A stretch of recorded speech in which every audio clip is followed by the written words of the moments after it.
Le duc de Blackwood ne la regarda pas. Il se tenait dos à la pièce, une silhouette noire se découpant sur la haute fenêtre. Un crépuscule violacé se fondait dans le verre. La pluie recouvrait les vitres, déformant les formes squelettiques des chênes centenaires au dehors. La seule lumière dans le vaste bureau provenait d'un unique chandelier posé sur le bureau. Sa flamme vacillait dans un courant d'air qui se glissait sous la porte. La pièce sentait le vieux papier, la cire d'abeille et un froid qui n'avait rien à voir avec la météo. Vous n'avez jamais été mon choix.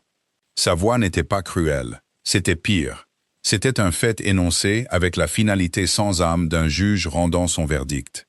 Il adressa ces mots à la fenêtre, au souvenir d'un fantôme qu'elle ne pouvait pas voir. Il n'avait pas utilisé son nom. En fait, il ne l'avait pas utilisé depuis la brève et glaciale cérémonie. Cet après-midi-là, dans la chapelle privée, elle était devenue sa femme, la duchesse de Blackwood. Un titre qui ressemblait à un manteau emprunté, 2 tailles trop grand et appartenant à quelqu'un d'autre. Elara se tenait juste à l'entrée, les mains jointes devant elle. Elle s'était attendue à cela. Pas à ces mots exacts, peut-être, mais au sentiment qu'il véhiculait. Elle l'avait senti dans la raideur de ses épaules, quand ils avaient quitté la chapelle. Dans la façon dont ses doigts avaient effleuré les siens, avec le désintérêt froid d'un homme qui manipule une pièce de monnaie. Elle l'avait vu dans les yeux des quelques serviteurs alignés dans le hall, un mélange de pitié et de ressentiment. Elle ne parla pas. Que pouvait-elle dire? Il avait dit la vérité. Elle était la fille d'un marchand déchu. Son nom était une tâche. Sa dot une fiction polie. Une fiction pour couvrir la montagne de dettes de son défunt père. Ce mariage était une transaction, le sceau d'un marché sordide conclu entre sa maison et la couronne. Elle était le prix. Et c'est lui qui était forcé de le payer. Son cœur, un petit oiseau fatigué dans sa poitrine, battait à un rythme régulier et calme. Il avait appris il y a longtemps à ne pas s'agiter d'espoir ou de panique. Elle se contenta de rester immobile. La soie de sa robe de mariée grise bruissait au rythme du faible tremblement de sa respiration. Il avait fait sa déclaration.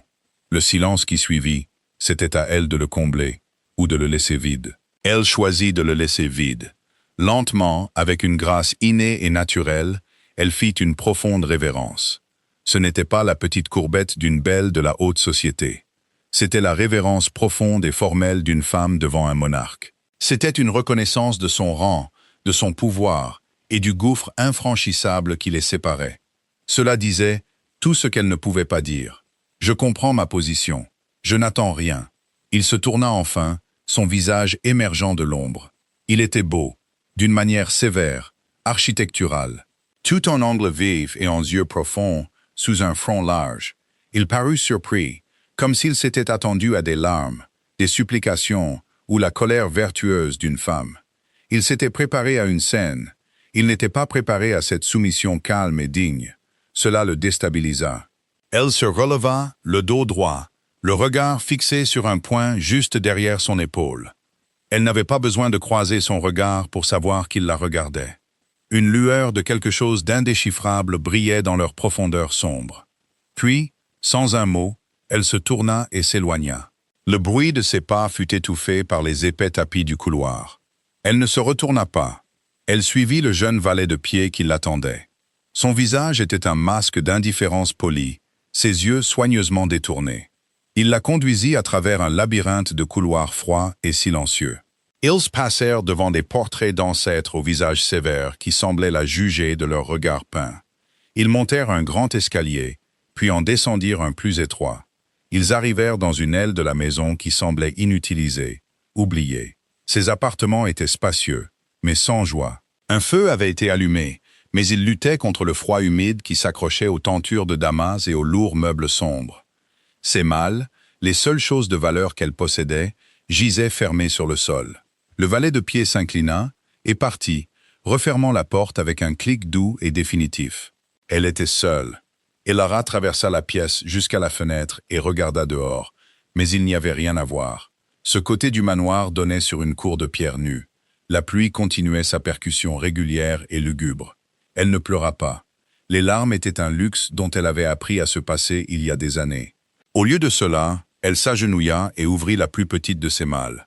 Elle était usée, le cuir craquelé par le temps. À l'intérieur, nichée parmi quelques robes simples, se trouvait une petite boîte en bois de rose. Elle la souleva, son poids familier la réconfortant dans ses mains. Elle l'ouvrit.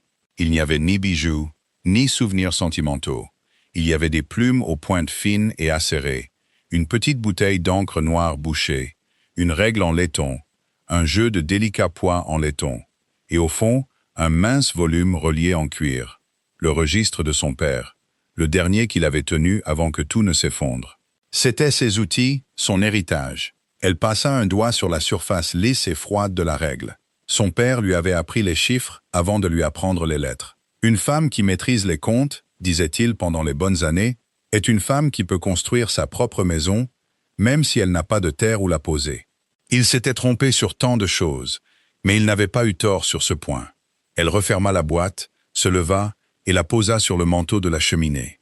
Elle paraissait petite et déplacée dans la grande pièce vide. Tout comme elle, le duc avait raison. Elle n'était pas son choix. Mais elle avait fait son propre choix il y a longtemps. Survivre. Et la survie était une question de comptabilité rigoureuse. Le manoir de Blackwood, elle le soupçonnait, était une équation qu'elle devrait résoudre.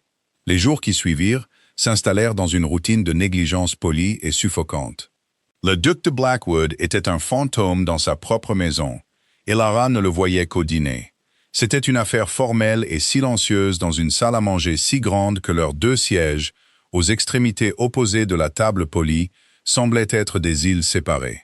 Il inclinait la tête quand elle entrait, un geste de civilité plus glaçant que n'importe quelle insulte, et il ne lui adressait plus la parole jusqu'à ce qu'il fasse de même à son départ. Sa sœur, Lady Beatrice, était une force plus présente et ouvertement hostile. C'était une version plus jeune et plus acérée de son frère. Elle avait les mêmes cheveux sombres et une bouche perpétuellement figée dans une ligne de désapprobation.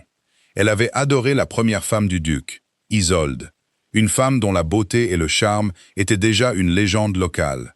Beatrice faisait comprendre de 1000 petites manières cinglantes qu'Ilara était une remplaçante pâle et malvenue. La défunte duchesse préférait les lys dans cette pièce, remarquait-elle en regardant Ilara arranger un simple vase de fleurs sauvages qu'elle avait cueilli lors d'une promenade. Leur parfum était tellement plus raffiné. Ilara se contentait d'incliner la tête. Je vois. Elle ne corrigeait pas. Elle ne se défendait pas. Elle absorbait les piques avec une quiétude silencieuse que Béatrice trouvait exaspérante. Le personnel, suivant l'exemple de leur maître, la traitait avec un respect distant et prudent. Ils l'appelaient Votre Grâce, mais leurs yeux étaient vides. Elle était un fantôme dans leur monde, un titre sans personne attachée. La seule lueur de chaleur venait de la gouvernante en chef, Madame Gable.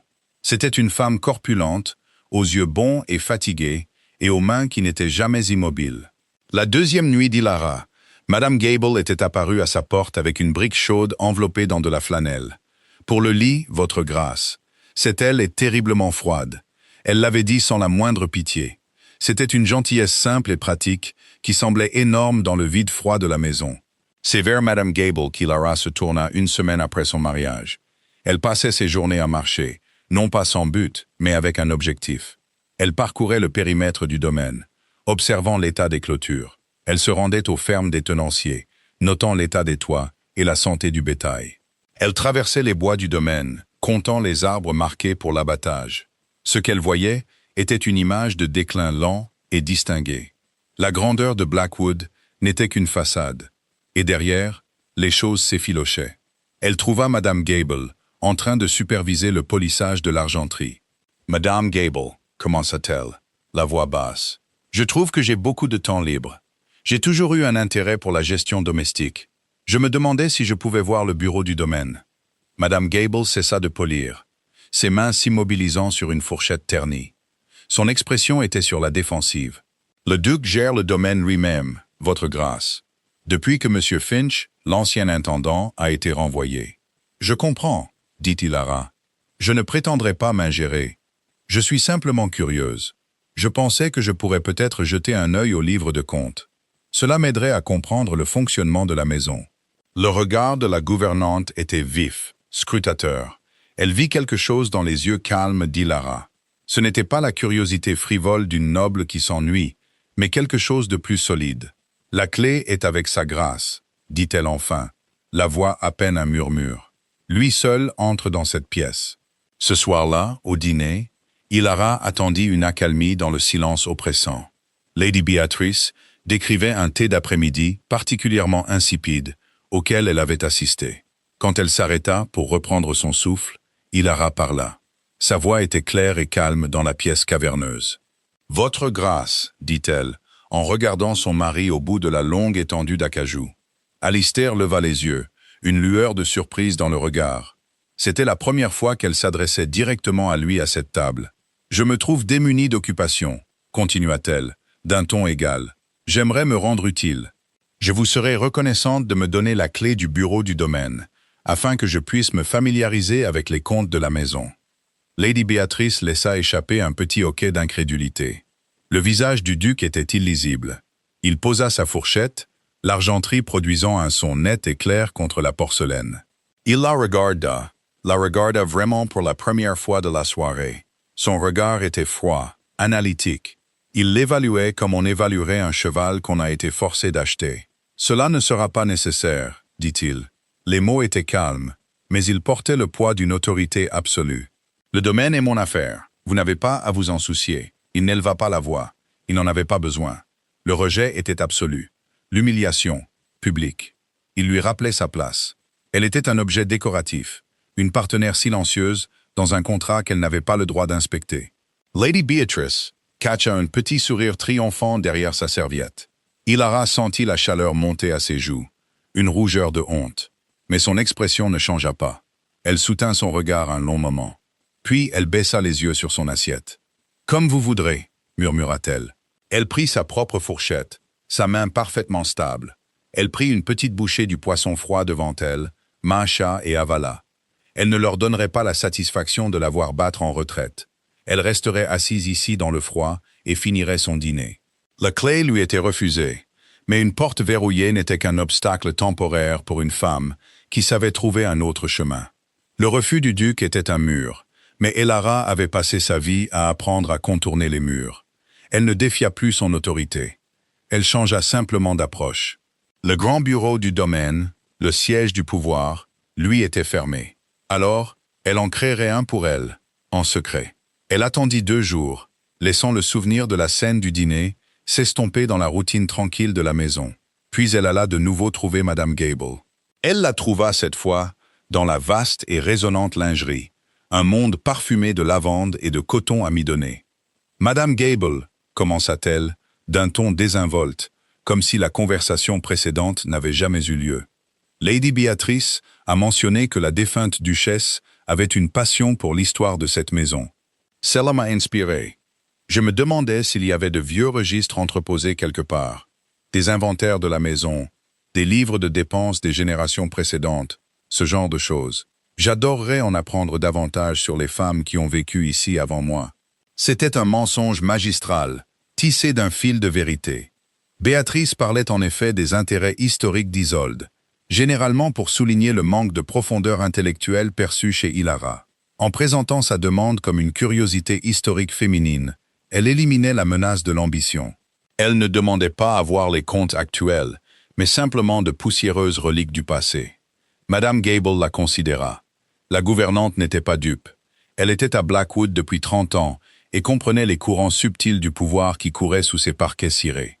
Elle avait vu la dignité tranquille de la nouvelle duchesse, son sang-froid face à l'adversité, et elle avait vu la tension croissante du duc alors qu'il essayait de gérer seul le domaine tentaculaire et compliqué. « Il y a de vieux registres dans le grenier de l'aile ouest, votre grâce, dit-elle lentement. » Sa loyauté envers la maison luttait avec sa sympathie pour la femme en face d'elle. On n'y a pas touché depuis des années. Plein de poussière et d'humidité, j'imagine. Cela n'a pas d'importance, dit Ilara, avec un petit sourire reconnaissant. La poussière peut être lavée. Cet après-midi-là, 2 valets de pied, envoyés par Madame Gable, descendirent une lourde malle couverte de poussière du grenier et la déposèrent dans le salon d'Ilara. Ils la regardèrent comme si elle était folle. Cette nuit-là, longtemps après que la maison se fût endormie, Ilara commença son travail. Elle dégagea la grande table près de la fenêtre, étendit un tissu protecteur sur sa surface et alluma 2 bougies supplémentaires. Elle ouvrit la malle. L'odeur de moisi et de papier en décomposition emplit l'air. À l'intérieur se trouvaient des dizaines de volumes reliés en cuir, leur dos craquelé, leurs pages jaunies. C'était exactement ce qu'elle avait espéré. Des livres de contes de la maison remontant à 50 ans. Elle commença par les plus récents qu'elle put trouver, ceux datant de 5 et 10 ans. Avec les outils de son père disposés à côté d'elle, elle commença à lire. C'était comme apprendre un langage secret. Au début, les colonnes de chiffres n'étaient que des nombres. Mais au fil des heures, ils commencèrent à raconter une histoire. Une histoire des revenus et des dépenses du domaine, de ses forces et de ses faiblesses. Nuit après nuit, elle travailla. Elle ne dormait que quelques heures, se levant avant l'aube pour cacher son travail, avant que la femme de chambre ne vienne allumer son feu. Les cernes sous ses yeux s'assombrirent, mais son esprit se sentait plus vif, plus clair qu'il ne l'avait été depuis des mois. C'était un monde qu'elle comprenait. Les colonnes nettes, la logique claire des profits et des pertes, le clic satisfaisant d'une équation qui s'équilibre. C'était un réconfort, une consolation. C'était sa maison, construite de chiffres sur une terre que personne ne pouvait lui prendre. Elle commença à reconstituer une image troublante. Sous la direction de l'ancien intendant, M. Finch, qui avait été renvoyé juste avant son arrivée pour des raisons que personne n'expliquerait, les dépenses du domaine étaient montées en flèche. Il y avait des sommes exorbitantes versées à des fournisseurs dont elle n'avait jamais entendu parler. Des factures pour des réparations de bâtiments qui, lors de ses promenades, étaient toujours en ruine. Des paiements pour des travailleurs fantômes sur la liste de paye. Ce n'était pas seulement de la mauvaise gestion, c'était une fraude systématique. Elle commença son propre registre. Un mince volume qu'elle gardait caché sous une lame de parquet descellée dans sa garde-robe. Dans ses pages, de sa petite écriture précise, elle commença à monter son dossier. Elle croisa les informations des vieux livres avec les quelques factures d'artisans actuels que Madame Gable put lui procurer. Les écarts étaient flagrants. Monsieur Finch saignait Blackwood à blanc, et personne, pas même le duc, pourtant réputé pour sa diligence, ne semblait avoir remarqué toute l'étendue de l'hémorragie. Il essayait d'endiguer une blessure sans en comprendre la source. Une nuit, elle était si absorbée par son travail qu'elle n'entendit pas les pas dans le couloir. On frappa doucement à sa porte. Il était près de minuit. Elle se figea, le cœur lui monta à la gorge. Elle souffla rapidement l'une des bougies et couvrit le registre ouvert avec une broderie. Oui? Appela-t-elle? La voix tendue. La porte s'ouvrit. C'était Madame Gable, tenant un petit plateau avec une tasse de bouillon fumant. Les yeux de la gouvernante balayèrent la scène d'un seul regard rapide. Les bougies, les taches d'encre sur les doigts d'Elara, la légère odeur de vieux papier. Son regard se posa un instant sur le coin d'un registre qui dépassait dessous la broderie. Elle n'en dit rien. « J'ai vu votre lumière, votre grâce, dit-elle doucement. J'ai pensé que vous pourriez avoir froid. » Elara regarda la femme plus âgée, la profonde gentillesse sur son visage. C'était une offrande de subsistance, mais c'était aussi une offre d'alliance. Madame Gable savait, et elle ne l'avait pas trahi. Une boule se forma dans la gorge d'Elara. « Merci, Madame Gable, » murmura-t-elle. « C'est très attentionné de votre part. » Madame Gable posa le plateau. « Le duc, dit-elle, la voix basse et confidentielle. Il porte un lourd fardeau. La défunte duchesse, elle était le cœur de cette maison. Quand elle est morte, la lumière s'est éteinte en lui. Il ne voit plus que le travail maintenant. Il ne voit pas ce qui est juste devant lui. » Elle regarda Elara avec insistance. C'était la chose la plus directe que quiconque lui ait dite. C'était une validation, une déclaration silencieuse de témoignage. Elara hocha simplement la tête, incapable de parler. Madame Gable lui adressa un petit sourire compréhensif, fit la révérence et partit, refermant la porte aussi doucement qu'elle l'avait ouverte. Elara se rassit à sa table, la chaleur du bouillon se répandant en elle. Elle n'était pas entièrement seule. Alistair, duc de Blackwood, était assis dans son bureau et fixait le portrait au-dessus de la cheminée. Les yeux peints d'Isolde, pleins de vie et de rire, semblaient se moquer de la pièce froide et silencieuse. Cela faisait 2 ans qu'il l'avait perdue, et la blessure était aussi vive qu'au premier jour. Il avait construit une forteresse de travail et de devoirs autour de son chagrin. Un mur si haut qu'il pensait que personne ne pourrait jamais le franchir. Ce nouveau mariage était une violation de cette forteresse. Une nécessité politique, un devoir envers son nom et sa lignée, mais une profanation personnelle. Il avait été forcé d'installer cette femme calme et simple dans la maison d'Isolde. Il s'était attendu à ce qu'elle soit un rappel constant et douloureux de sa perte. Il s'était attendu à des exigences, des larmes, les artifices mielleux d'une femme cherchant à gagner son affection. Au lieu de cela, elle n'était rien. Elle était un fantôme, une présence silencieuse à sa table, une silhouette fugitive dans les jardins. Elle ne faisait aucune demande. Elle ne pleurait pas. Quand il lui avait asséné son rejet cruel et calculé le soir de leurs noces, elle avait simplement fait la révérence et était partie. Son sang-froid avait été plus déconcertant que n'importe quelle explosion d'émotions. C'était comme si elle avait sa propre forteresse, une forteresse qu'il ne pouvait commencer à comprendre. Il se surprit à l'observer. De la fenêtre de son bureau, il la voyait marcher sur les sentiers boueux vers les fermes des tenanciers. Son manteau était enroulé serré autour d'elle, la tête baissée contre le vent. Il la voyait dans le jardin clos, ses doigts gantés traçant l'écorce d'un poirier en espalier négligé. Que faisait-elle? À quoi pensait-elle derrière ses yeux gris, calmes et observateurs? Il sentit un picotement d'irritation, un sentiment illogique qu'elle s'immisçait, qu'elle évaluait son domaine, ses échecs. Le domaine périclitait. Il ne pouvait plus le nier. Les revenus chutaient, les dépenses augmentaient. Il avait renvoyé Finch, l'intendant, après avoir découvert quelques erreurs comptables mineures, mais les problèmes étaient plus profonds. Il travaillait jusqu'à l'épuisement chaque nuit, se penchant sur les registres que Finch avait laissés, un nid chaotique de pages manquantes et d'entrées cryptiques. Il se noyait dans des chiffres qu'il ne pouvait pas comprendre. Le poids de tout cela l'écrasait, ne lui laissant de place que pour le travail, et la douleur sourde et constante de son chagrin. Un matin, il entra dans son bureau et trouva une simple feuille de papier posée bien au centre de son sous-main. Elle ne venait pas de son secrétaire. L'écriture était petite, élégante et inconnue. C'était une note. « Votre grâce », commençait-elle sans préambule. Concernant le compte avec les grains Abernathy, le tarif facturé pour l'avoine de semences semble être de 20% supérieur à la moyenne du marché pour les 3 derniers trimestres.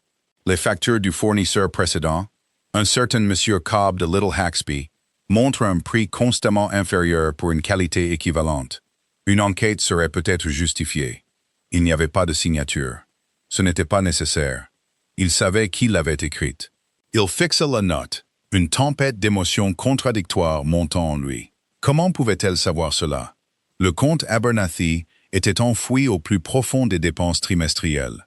Pour l'avoir trouvé, et pour l'avoir comparé avec un fournisseur précédent, il fallait avoir accès à des registres remontant à au moins 1 an. Cela demandait du temps, de la diligence et un esprit d'analyse aiguisé. Il se souvint de sa demande pour la clé, de son refus froid et public. Elle avait trouvé un autre moyen. Une vague de colère luttait avec une lueur de respect réticent et inhabituel. Elle l'avait défié, silencieusement, efficacement. Il froissa la note dans son poing, puis, tout aussi rapidement, la déplia. La logique était indéniable, l'observation était pertinente. C'était aussi une flèche parfaite, tirée en plein cœur de sa fierté. Lui, le maître du domaine, l'avait manqué. Elle, l'épouse silencieuse et non désirée, ne l'avait pas manqué. Il glissa la note dans la poche de son gilet. Il ferait l'enquête, mais il n'accuserait pas réception de la note. Il ne lui donnerait pas la satisfaction de savoir qu'elle avait franchi ses murs. Il vaqua à ses occupations, le papier craquant pesant étrangement et constamment contre sa poitrine. Un rappel de la femme dans Lely Est, qui observait son monde avec des yeux qui voyaient bien plus qu'il ne l'avait jamais imaginé. Il était toujours le duc, le maître de Blackwood, mais il n'était plus certain d'être le seul gardien de ses secrets. La crise arriva un mardi, portée par un vent glacial de novembre, et la personne obstinée de M. Alistair Croft. C'était le plus grand et le plus important éleveur de moutons du domaine. Croft était un homme taillé dans le même granit dur que les collines locales. Son visage était buriné, ses mains épaissies par le travail. Il cultivait les terres de Blackwood depuis 40 ans, et son père avant lui. Ce n'était pas un homme porté aux plaintes futiles. Il se tenait devant le bureau du duc, son chapeau serré dans ses mains, l'expression sombre. « Votre grâce, je ne peux pas continuer. Pas comme ça. » Alistair se pencha en arrière dans son fauteuil, les doigts joints. Il redoutait ce moment. Croft envoyait des messages depuis des semaines, se plaignant de son contrat de location. « Monsieur Croft, nous en avons déjà parlé. Votre bail est clair. Les loyers ont été ajustés il y a 5 ans. » « Oui, en effet, » dit Croft, la voix rauque d'émotion. « Ajusté par Monsieur Finch. Et je lui ai dit à l'époque que c'était mal. Il me surfacture les droits de pâturage d'hiver, prenant un pourcentage qui n'est pas à lui. J'ai payé parce que je suis un homme honnête, et il m'a montré les papiers. Ma famille en souffre. Je pense accepter l'offre de Lord Ashworth. Il a des terres de l'autre côté de la rivière. Alistair sentit un nœud froid se serrer dans son estomac. Perdre Croft serait un désastre. Pas seulement pour la perte de revenus, qui était substantielle, mais pour le signal que cela enverrait aux autres tenanciers. Si Croft partait, d'autres suivraient. L'effondrement du domaine s'accélérerait. C'est une accusation grave, Croft, dit-il, la voix plus sèche qu'il ne l'aurait voulu. Avez-vous des preuves? La preuve est dans vos livres, votre grâce, répondit le fermier, le menton en avant. Si vous preniez la peine de regarder, l'accord de mon propre père, du temps de l'ancien duc, fixait les droits de pâturage à un tarif fixe. Finch l'a changé en un pourcentage du troupeau. Il a dit que c'était une modernisation. Moi, je dis que c'était du vol. La mâchoire d'Alistair se crispa. Il devait régler ça maintenant. Attendez ici. Il se dirigea vers les hautes armoires qui bordaient le mur où étaient conservés les registres du domaine. Il sortit les lourds volumes des 5 dernières années, ceux que Finch avait gérés. Il les posa sur son bureau et commença à chercher. Les pages étaient un désordre de tâches, de corrections et de l'écriture tentaculaire et presque illisible de Finch. Il trouva les entrées pour la location de Croft, mais elles étaient contradictoires, confuses. Il ne trouvait pas l'accord de bail original dont parlait Croft. Après 20 minutes de recherche infructueuse, avec le fermier debout dans un silence de pierre, une sueur froide perla sur le front d'Alistair. Il ne trouvait pas la preuve. Il ne pouvait ni réfuter l'affirmation de l'homme, ni la confirmer. Il était paralysé par ses propres archives désorganisées. Sa sœur, Béatrice, choisit ce moment pour entrer, sans s'annoncer. « Alistair, qu'est-ce qui prend si longtemps ?» Le vicaire attend. Elle s'arrêta, observant la scène. Son frère, le visage crispé de frustration, penché sur une pile de livres chaotiques. Et le fermier au visage sombre, debout comme une statue du jugement. « Il semble que nous ayons un problème avec les comptes, Béatrice, » dit Alistair entre ses dents serrées. Le regard de Béatrice était vif et sans sympathie. « Bien sûr qu'il y a des problèmes, dit-elle, sa voix dégoulinant d'insinuation. Tu as été distrait. Toute la maisonnée est en déséquilibre ces derniers mois. Elle n'eut pas besoin de prononcer le nom d'Hilara. L'implication était claire. C'était d'une manière ou d'une autre la faute de la nouvelle duchesse malvenue. Alistair sentit une fureur brute monter en lui contre Béatrice, contre lui-même. Il échouait. Son héritage, l'héritage de son père, s'effritait entre ses mains, et il ne savait pas comment l'arrêter. Il referma un registre d'un coup sec, envoyant un nuage de poussière dans l'air. « Ça suffit, Béatrice », lança-t-il. Croft bougea, sa patience clairement à bout. « Votre grâce. Il me faudra une réponse d'ici la fin de la semaine. » Alistair regarda le visage résolu du fermier et sut qu'il était vaincu. Il n'avait aucune réponse à donner. La forteresse de son autorité était démantelée par un seul fermier têtu et une série de livres qu'il ne pouvait pas maîtriser. Il ne s'était jamais senti aussi impuissant dans sa propre maison. Et alors que nous faisons une pause dans ce moment de désespoir silencieux, chers spectateurs, une question pour vous. Avez-vous déjà ressenti le poids d'une responsabilité que vous ne pouviez pas gérer, un secret que vous ne pouviez pas résoudre? Dites-nous dans les commentaires depuis où vous nous regardez, et si vous avez déjà trouvé de l'aide là où vous vous y attendiez le moins. Vos histoires nous relient, tout comme les fils de celle-ci sont sur le point de se nouer. Maintenant, retournons au manoir de Blackwood. Plus tard ce soir-là, la maison était calme. La crise avec M. Croft n'avait pas été résolue. Le fermier avait laissé son ultimatum en suspens, comme de la fumée dans l'air. Alistair s'était enfermé dans son bureau, la porte fermement close. L'atmosphère dans le manoir était lourde d'une tension non dite. Madame Gable trouva Hilara dans la bibliothèque, où elle lisait ostensiblement un livre de poésie. La gouvernante fit la révérence, tordant ses mains dans son tablier. « Votre grâce, » commença-t-elle, la voix lente. « Pardonnez-moi de parler sans y être invitée. » Hilara posa son livre. « Qu'y a-t-il, Madame Gable ?»« C'est le duc. Il est dans un état terrible. La location de M. Croft, c'est une affaire sérieuse. Sa grâce ne trouve pas les anciens accords. Il pense que M. Finch les a peut-être détruits. » Hilara écoutait, l'expression calme, mais son esprit tournait à toute vitesse. La ferme de Croft. Elle connaissait ce nom. Elle avait vu les anomalies dans son compte, dans les vieux registres.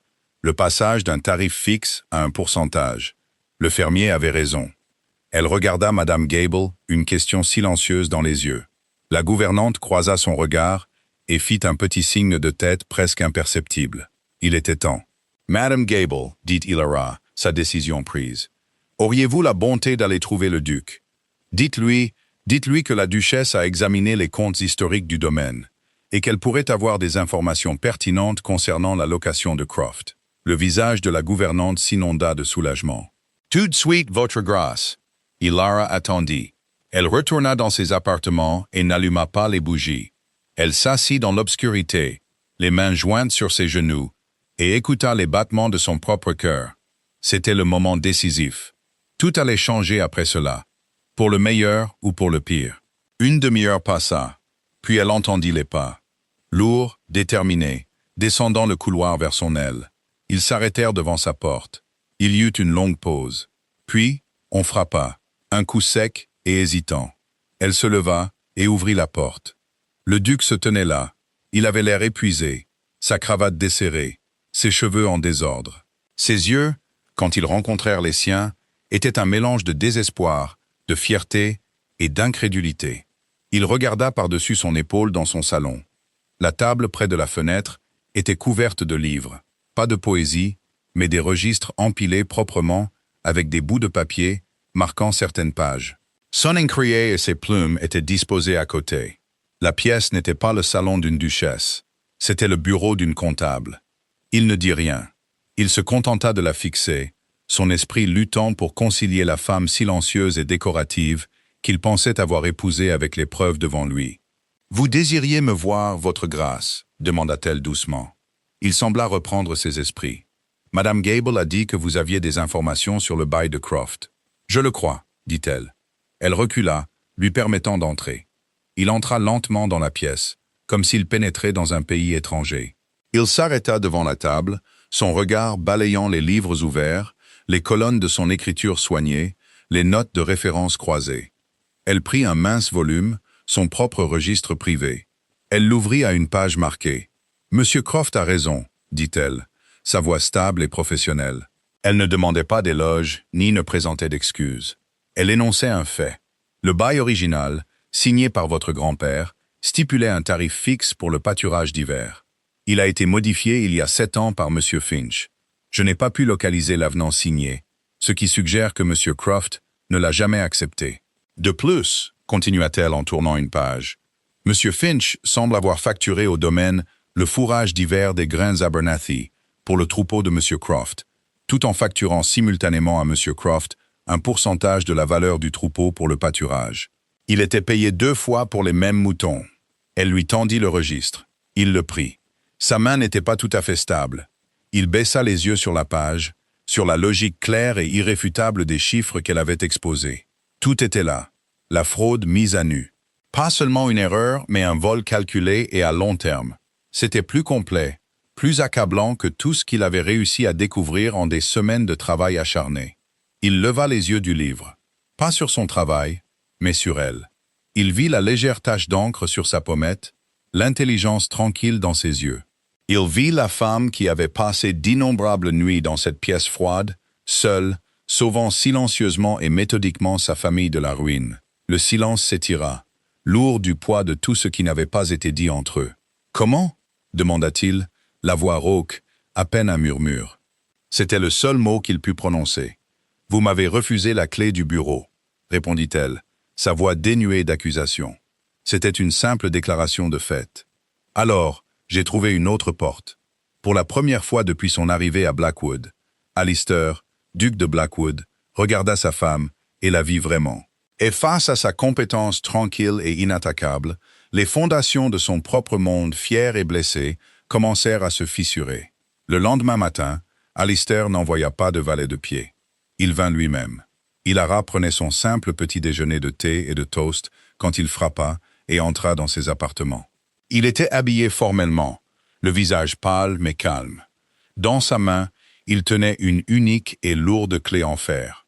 Il ne perdit pas de temps en amabilité. « J'ai besoin de votre aide dans le bureau du domaine », dit-il. Ce n'était pas un ordre, mais ce n'était pas tout à fait une demande non plus. C'était une déclaration de nécessité. Il tendit la clé.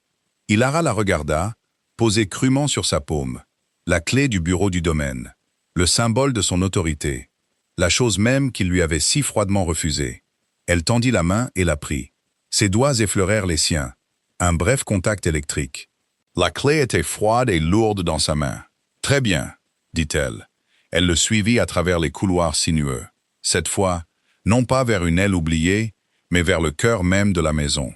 Il déverrouilla la lourde porte en chêne du bureau du domaine et s'écarta pour la laisser passer. La pièce était exactement comme elle l'avait imaginé, masculine, encombrée, et sentant le cuir et le stress. Des livres et des papiers étaient empilés de manière précaire sur chaque surface. Un verre de brandy à moitié vide se trouvait sur le bureau, à côté d'une pile de lettres sans réponse. C'était la pièce d'un homme assiégé. Il referma la porte derrière eux, les isolant du reste de la maison. « Montrez-moi, dit-il. Montrez-moi tout. » Et c'est ainsi qu'ils commencèrent. Elle alla chercher les vieux registres dans sa chambre, et ensemble, ils les étalèrent sur la vaste surface dégagée du bureau. Pour la première fois, ils s'assirent l'un en face de l'autre, non pas comme des adversaires à une table de dîner, mais comme des collaborateurs. L'atmosphère était tendue, chargée d'une trêve professionnelle fragile. Elle parlait doucement, sa voix calme et égale, le guidant à travers le labyrinthe de chiffres qu'elle avait parcouru seule. Elle lui montra les schémas, les anomalies, les paiements fantômes. Elle ne dit pas « je vous l'avais bien dit ». Elle ne chercha pas les éloges. Elle se contenta de présenter les faits. Il écouta. Au début, il était raide, sur la défensive, sa fierté étant une présence palpable dans la pièce. Mais sa logique était irréfutable. Sa diligence était stupéfiante. Il posait une question pointue sur une date ou un chiffre, et elle répondait immédiatement, sans hésitation, le dirigeant vers la page et la ligne précise qui contenait la preuve. Les revenus de la laine de la ferme principale en 48, lança-t-il à un moment, testant ses connaissances. Il montre une baisse de 30%. Était-ce une maladie? Non, votre grâce, répondit-elle, sans lever les yeux du livre qu'elle examinait. C'est l'année où votre grand-père a expérimenté avec la race Cotswold. Le rendement était plus faible, mais la qualité de la toison était plus fine. Le profit par livre était en fait plus élevé. Vous pouvez le voir ici, dans le registre des ventes de Londres. Elle fit glisser le livre correspondant sur le bureau vers lui. Il se tut, fixant l'entrée. Elle avait raison. Elle connaissait l'histoire de sa propre famille, son histoire financière, mieux que lui. La femme qu'il avait rejetée comme la fille d'un marchand, une personne sans importance, possédait une compétence vitale pour la survie de son monde. Il avait essayé de naviguer dans une tempête avec une carte déchirée, alors qu'elle avait détenu la vraie carte depuis le début. Au fil de la journée, la dynamique entre eux commença à changer. C'était subtil, un changement dans l'air. Il cessa de la tester et commença à lui poser de vraies questions. Quelle est votre évaluation des comptes du bois? Voyez-vous un schéma similaire dans la laiterie? Il commença à la traiter non pas comme une assistante, mais comme une experte, une égale. En fin d'après-midi, alors que la lumière commençait à baisser, il leva les yeux d'un registre particulièrement accablant, détaillant les frais de déplacement frauduleux de Finch. Qu'il la regarda, la tête penchée sur son travail, une mèche de cheveux bruns tombant sur son front. Elle était concentrée, absorbée, une légère ligne de concentration entre ses sourcils. Et pendant un instant, il ne vit pas l'épouse non désirée, ou la fille du marchand. Il vit une femme d'une intelligence redoutable et d'une force tranquille. Il vit la personne, pas la position. Et cette vision lui laissa un sentiment si peu familier, si déconcertant, qu'il ne put immédiatement lui donner un nom. C'était du respect. Ils travaillèrent pendant 3 jours. Les repas leur étaient apportés sur des plateaux et consommés en silence dans le bureau. Ils envoyèrent un message à M. Croft, lui demandant de revenir à la fin de la semaine, l'assurant que ses griefs seraient pleinement traités. Lady Beatrice rôdait dans le couloir, son expression un mélange de confusion et de suspicion, mais elle n'osa pas les interrompre. La porte fermée du bureau était devenue une forteresse. Mais, cette fois, Ilara était à l'intérieur des murs.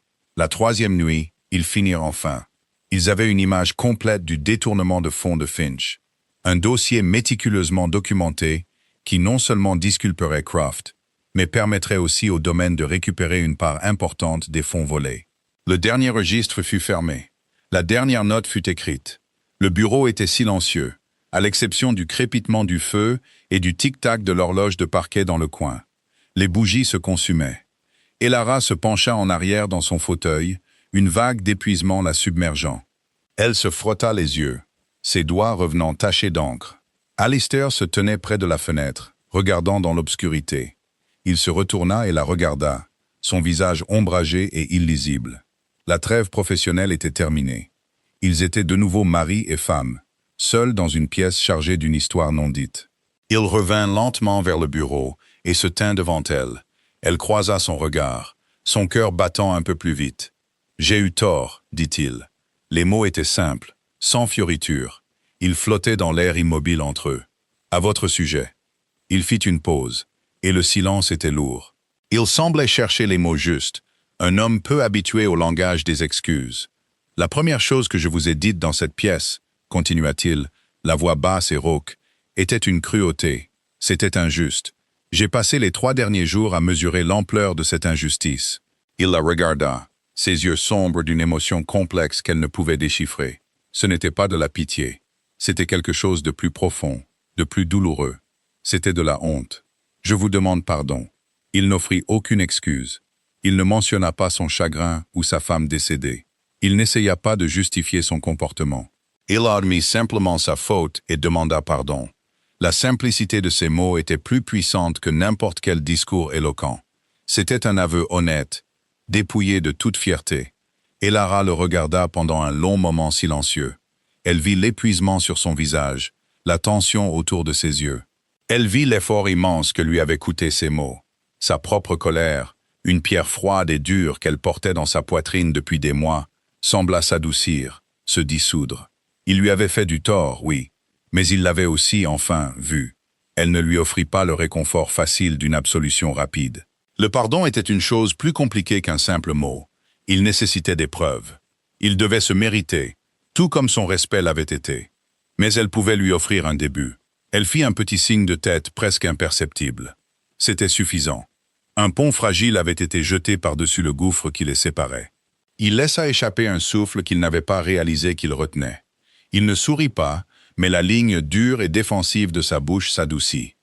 Il tira la chaise en face d'elle, celle où il s'était assis pendant 3 jours, et pour la première fois, elle semblait y avoir sa place. Le silence qui s'installa entre eux n'était plus vide ou hostile. Il était calme, et il contenait la faible promesse timide de la paix. Les excuses n'effacèrent pas comme par magie la distance entre eux, mais elles changèrent le climat de la maison. C'était comme le premier dégel après un long et dur hiver. La glace ne disparut pas du jour au lendemain, mais on pouvait sentir une différence dans l'air. Le lendemain, lorsque M. Croft revint, Alistair insista pour qu'Elara soit présente à la réunion. Il la présenta, non pas comme sa femme, mais comme celle qui avait découvert la vérité. Il s'en remit à elle pour expliquer les détails de la fraude de Finch, son ton respectueux, sa confiance en son expertise évidente pour tous. M. Croft, un homme qui valorisait la compétence par-dessus tout, regarda la duchesse silencieuse avec une admiration nouvelle. Il repartit, non seulement avec son bail corrigé et des excuses sincères, mais aussi en tant qu'allié fidèle de la nouvelle maîtresse de Blackwood. Lady Beatrice était complètement déconcertée. Elle regardait son frère commencer à consulter Elara sur toutes les affaires du domaine. Au dîner, la longue table silencieuse fut remplacée par une plus petite, dressée pour 2 près du feu. La conversation était encore formelle, principalement axée sur les affaires du domaine. Mais c'était néanmoins une conversation. Alistair lui demandait son avis sur la rotation des cultures. Elle répondait par une question sur les relations avec les tenanciers. Ils construisaient un partenariat, une colonne de chiffres à la fois. Béatrice tenta de le saper une fois. « Il semble peu convenable », remarqua-t-elle à Alistair un après-midi, « que la duchesse soit cloîtrée avec des registres comme un simple commis. Que diront les gens ?» Alistair avait regardé sa sœur, son expression froide. « Ils diront que la duchesse de Blackwood est en train de sauver cette maison de la ruine, » avait-il répondu, sa voix ne laissant aucune place à la discussion, et que son esprit de commis vaut plus que les opinions vides de toutes nos connaissances. Beatrice ne souleva plus le sujet. Un soir, des semaines plus tard, Alistair alla trouver Elara. Il n'alla pas au bureau, mais à la bibliothèque, où il savait qu'elle passait maintenant ses soirées à lire. Il la trouva non pas avec un registre, mais avec un livre d'horticulture, ses pages remplies de dessins botaniques détaillés. Il resta un moment dans l'embrasure de la porte, à l'observer. La lumière du feu adoucissait les rides de fatigue autour de ses yeux et captait l'intelligence tranquille de son expression. Il sentit un pincement maintenant familier, un mélange complexe de regrets et d'une étrange tendresse protectrice. « Je ne savais pas que vous vous intéressiez au jardin, dit-il, sa voix la surprenant. Elle leva les yeux, une légère rougeur sur les joues en fermant le livre. « Ma mère était une botaniste passionnée, dit-elle. C'est elle qui m'a appris. C'est un plaisir personnel. » Il entra dans la pièce et s'assit dans le fauteuil en face du sien. C'était la première fois qu'il recherchait sa compagnie pour une raison autre que les affaires. L'air semblait chargé, incertain. Il fit un geste vers le portrait d'Isolde qui était accroché dans son bureau. Il ne regarda pas Ilara en parlant. « La femme sur ce portrait, » commença-t-il, la voix basse et tendue. « C'était ma femme. Je l'aimais. Quand elle est morte, une partie de moi est morte avec elle. J'ai scellé cette maison et mon cœur contre toute remplaçante. » Il leva enfin les yeux vers elle. « Il ne s'agissait pas de vous. Il s'agissait d'elle et de ma propre incapacité à la laisser partir. Ce n'était pas une autre excuse. C'était une explication, un aveu honnête qui ne changeait rien au passé, mais qui recadrait tout le présent. Il lui montrait la blessure qui avait motivé sa cruauté. Ilara écouta, ses mains toujours sur son livre fermé. Elle pensa à ses propres chagrins privés, la perte de son père, de sa maison, de son nom. Elle comprenait ce que c'était que de vivre à l'intérieur d'une forteresse de douleur. « Le deuil est un pays solitaire, » dit-elle doucement. Il la regarda, surpris par sa perspicacité. « Oui, » dit-il. « C'est vrai. » Un silence confortable s'installa entre eux. Le feu crépitait. Il remarqua le titre du livre sur ses genoux. « Vous prévoyez de restaurer le jardin clos. » Un petit sourire sec effleura ses lèvres, le premier qu'il ait jamais vu. « Je prévois de voir si quelque chose peut y être sauvé. » corrigea-t-elle doucement. Il a été négligé pendant un certain temps, un peu comme les comptes du domaine. Il se surprit à lui sourire en retour, un sourire sincère et spontané. L'esprit tranquille de sa remarque, si sobre et précise, fut comme une clé tournant dans une serrure qu'il ne savait pas rouiller. Dans ce petit moment d'humour partagé, la dernière glace de l'hiver sembla se briser. Il ne parlait plus seulement à la femme qui avait sauvé son domaine, il parlait à Ilara. Le printemps arriva tard cette année-là, mais quand il vint, ce fut avec une beauté douce et déterminée. Les terres du manoir de Blackwood, si longtemps austères et squelettiques, commencèrent à s'adoucir de vert. Des crocus percèrent la terre humide, et les poiriers du jardin clos, qu'Ilara avait minutieusement taillés et soignés tout l'hiver, étaient couverts d'un nuage de délicates fleurs blanches. Le domaine, comme la saison, était dans un état de renouveau tranquille. Sous l'œil vigilant d'Ilara et l'énergie retrouvée d'Alistair, les finances avaient été stabilisées. Les tenanciers étaient payés, les bâtiments étaient en cours de réparation, et un sentiment d'ordre était revenu. Ilara avait maintenant son propre petit bureau, adjacent à celui du duc.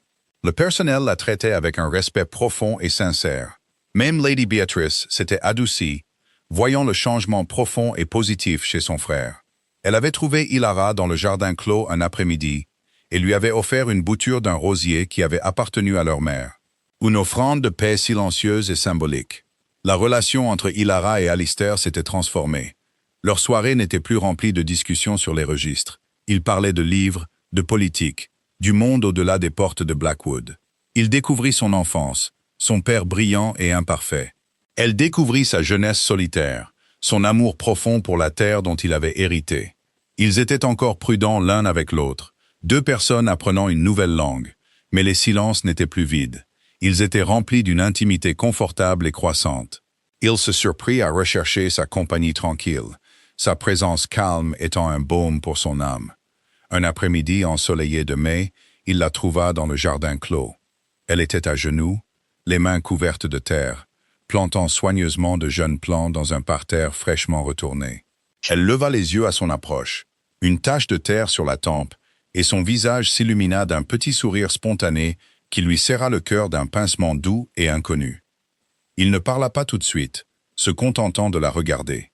La lumière du soleil filtrait à travers les poiriers en fleurs, mouchetant le sol autour d'eux. L'air sentait la terre humide et la vie nouvelle. « J'ai quelque chose pour vous, dit-il enfin, la voix calme. Elle se leva, s'essuyant les mains sur son tablier, l'expression curieuse. Il plongea la main dans la poche de son manteau et en sortit une petite boîte recouverte de velours. Elle retint son souffle.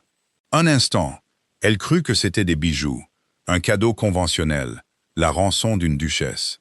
Il la lui tendit. Elle la prit, ses doigts tachés de terre hésitant contre le velours moelleux. Elle l'ouvrit. À l'intérieur, niché sur un lit de soie, il n'y avait pas de collier de diamants, ni de rang de perles. C'était une unique clé en laiton, magnifiquement ouvragée. Elle était ancienne, mais polie jusqu'à obtenir un éclat chaleureux. Ce n'était pas la clé en fer du bureau du domaine. Celle-ci était plus petite, plus ornée. Elle leva les yeux vers lui, une question dans le regard. « C'est la clé de mon bureau, dit-il, la voix stable, son regard soutenant le sien. La pièce avec le portrait, ma pièce. » Il fit une pause. « Elle est à vous. » Ce n'était pas une déclaration d'amour telle que les poètes l'écrivent. C'était quelque chose de plus réel, de plus profond. Le bureau était sa forteresse, le cœur de son chagrin, l'endroit où il l'avait rejeté pour la première fois. En lui donnant la clé, il lui donnait accès à la partie la plus privée, la plus blessée de lui-même. Il ne partageait pas seulement sa maison, il partageait son monde. Il faisait d'elle non seulement sa duchesse, mais sa partenaire, sa confidente, son choix. Des larmes piquèrent ses yeux, les premières qu'elle versait à Blackwood. Elle regarda la clé, puis son visage, et elle vit dans ses yeux le long et difficile chemin qu'ils avaient parcouru. Elle vit du regret, du respect, et une affection profonde et tranquille, plus précieuse que n'importe quel bijou. Kell referma ses doigts sur la clé. Ce faisant, il tendit la main et prit la sienne. Ses doigts, chauds et forts, enveloppèrent les siens. C'était la première fois qu'il initiait un tel contact, non par devoir ou formalité, mais par un désir simple et profond de connexion. Elle ne se retira pas. Elle s'appuya sur son contact, ses doigts se refermant fermement sur la clé, et les siens sur sa main. La lumière du soleil les inondait, et, dans le jardin tranquille et fleuri, deux forteresses solitaires ouvrirent enfin doucement leurs portes l'une à l'autre.